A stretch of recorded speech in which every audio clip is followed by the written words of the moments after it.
You are listening to the It's Your Time podcast, and I'm your host, Certified Life Coach Michelle Arnold Burke. In today's episode, I'm discussing the number one thing to overcome stress at work. Welcome to the It's Your Time podcast, the podcast where busy professionals like you get the practical solutions and support you need to gain control of your schedule so you can strive to be the best in your career, but without the stress and overwhelm. If you're looking to increase your energy and decrease your stress, you are in the right place.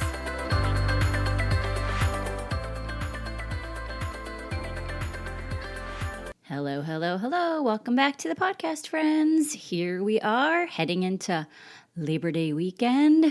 The kiddos are going back to school, I imagine, and I've already received a Christmas catalog, if you can believe it. I mean, I'm sure you can likely believe it because the Halloween candy, for crying out loud, has been out for weeks now. It's all so nutty. Okay, I want to just go ahead and jump right into today's topic, the number one thing to overcome stress at work. And I want to start with a story as the first example for this today because I just came back from a work trip this past weekend. We were in Florida. Wait. Total side note. And I will consider this a PSA and you can thank me at a future date. Note to self, flying in the summer from Orlando after multiple delays may or may not equate to a brutal flight with lots of screaming children. So book with caution. Okay. So we were at this meeting and I was at a table networking with some colleagues, discussing different aspects of changes that are currently taking place and discussing some different benefits that our products have versus the other companies.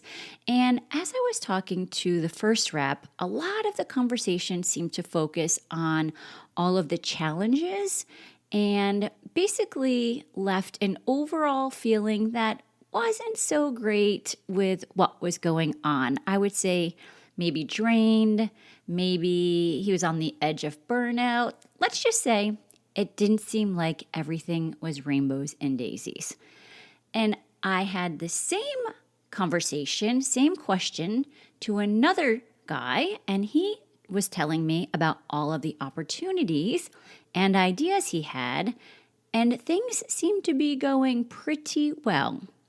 Same topic of conversation, same job title, two different perspectives.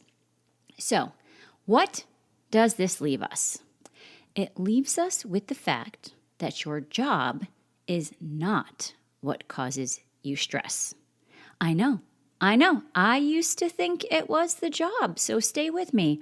Let's just take a moment and think about where stress goes in the think, feel, do cycle that we talk about here all the time.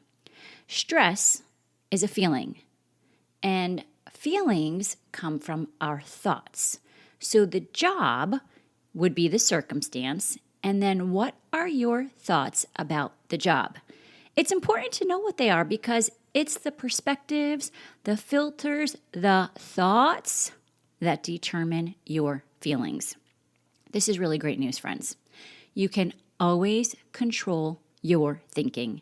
And when you decide on purpose what to think, you have way more control in your life, in your job, in every aspect that you have going on than you even realize.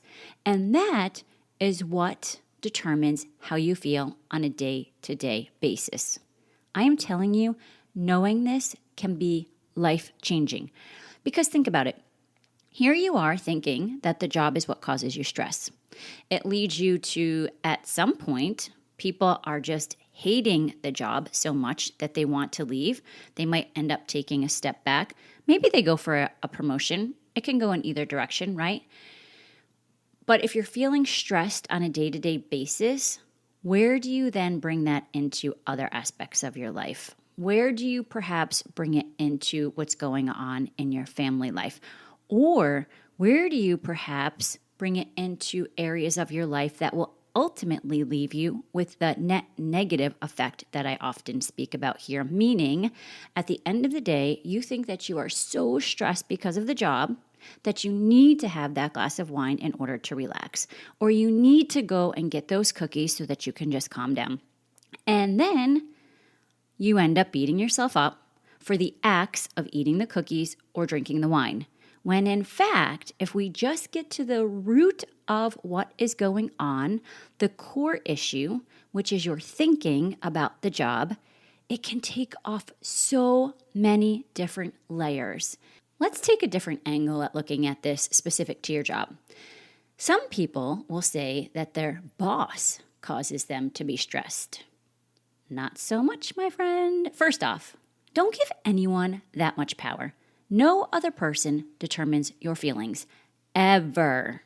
This is sometimes a challenging one, and I get it. I still work on it myself. But it is what you think about their actions that determine your feelings. Again, we're sticking with the think, feel, do cycle, and your feelings will come from your thoughts, not their actions. So you and I could have the same boss, and you might think he is really too much with those emails. And I might think, I love all of this communication. I mean, I am, after all, a communications major. So when someone thinks he really is too much with these emails, they might feel stressed, frustrated, annoyed, overwhelmed. But when I think I love all of this communication, I feel excited, maybe motivated, maybe competitive, depending on what exactly is in those emails. And the person that's feeling stressed, frustrated, and annoyed is going to have different activities in their do line. Think about it for you. When you are frustrated, stressed, annoyed, what do you do versus the actions of someone like me? If I'm thinking that I love all of this communication and I'm feeling motivated, competitive, excited, think about it again for you. How are your actions different if you're feeling motivated versus stressed? And again, those feelings will come from your thinking.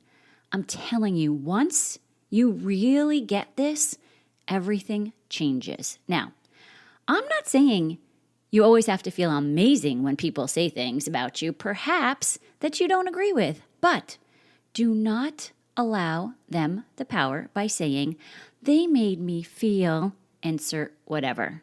And I get it.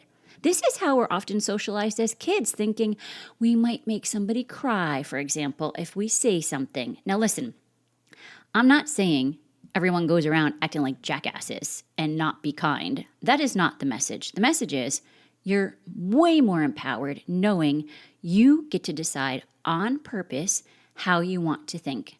And you might, for example, want to feel disappointed in someone based on their actions, because that might move you to taking action to get out of certain situations. It's all about being intentional. It's all about becoming aware of what you are currently thinking, feeling, doing, and what are the results that you have, and what results do you want to accomplish? And based on that, what results do you want to accomplish? What actions will you need to take? What feelings will you need to have? And what thoughts will you need to have in order to feel that way? It's such magic when you can think on purpose and create the life that you want. Now, I'm talking mostly today about stress here, but I do want to take a moment and look at the flip side, the feeling of balance. Balance is a feeling. Now, I don't really believe in 50-50 work-life balance. People talk about that all the time.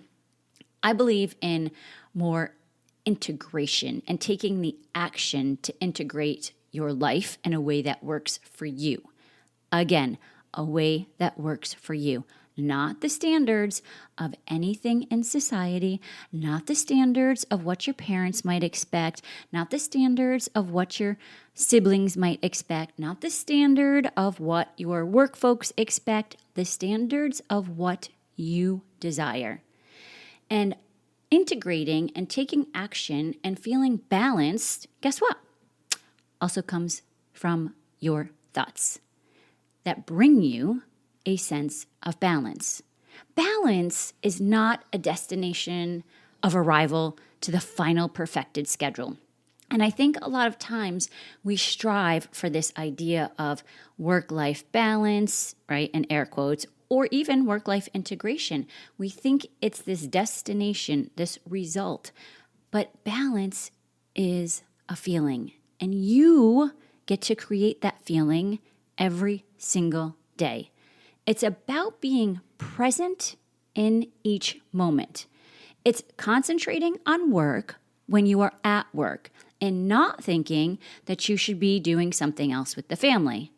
And when you are with the family, it's about being present in doing so and not beating yourself up saying that you should be doing more work items. We really are just so mean to ourselves sometimes. We give ourselves these lose-lose situations where we argue with the fact that we are either at home and we should be at work doing more things, or when we're at work, we should be at home doing more of those things. Don't argue with the reality of what your current moment is. There really is no upside, and it keeps you stuck. If you pay attention to your present moment, you get to take a look around. Is it what you want? Are there changes maybe that you want to make?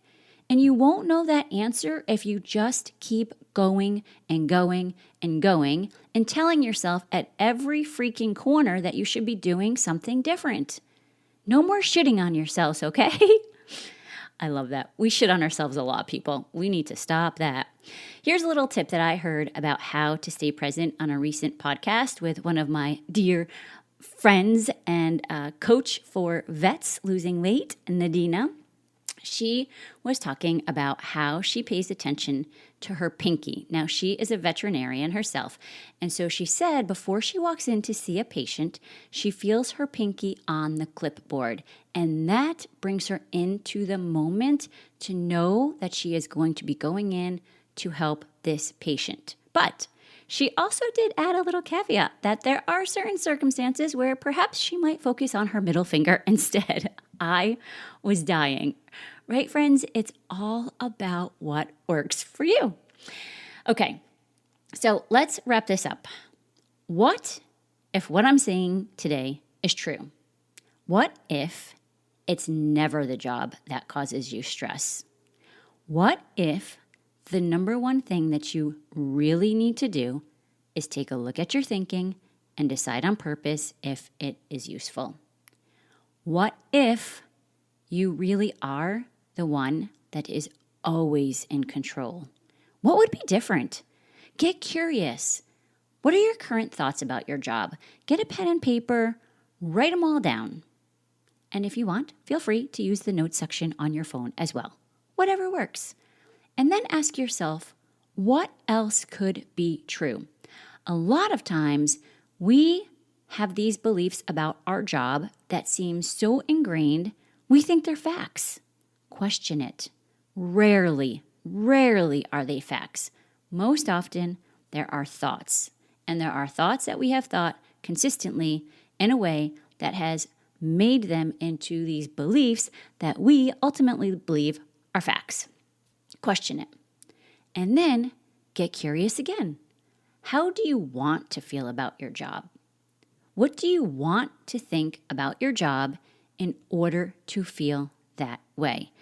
And again, remember what I've talked about in the past with ladder thoughts. We don't go from I hate my job to my job is the most amazing thing ever. There are many options in between, and we want to make sure that the thoughts you are thinking are ones that you believe. And then you practice them every single day. Because the fact is, you've practiced the current thinking for how many years? Let's unlearn the thinking that isn't useful for you in order for you to excel in your career. And once you get the first new thought down, you can take the next step and again, build on each thought along the way. And if you want help with this, I have a free guide, 3 simple steps to help you excel in your career without the stress and overwhelm. It will really offer you an opportunity to get clear on your priorities and start scheduling in a way that makes you a boss of your life. So just go to michelleburtcoaching.com/198. Super simple. Put your email in. You'll get the download, and you'll also get my weekly emails where I share more tools for free for you. Okay, friends, that's what I have for you today. Let's circle back next week, but for now, make it a great day. Take care.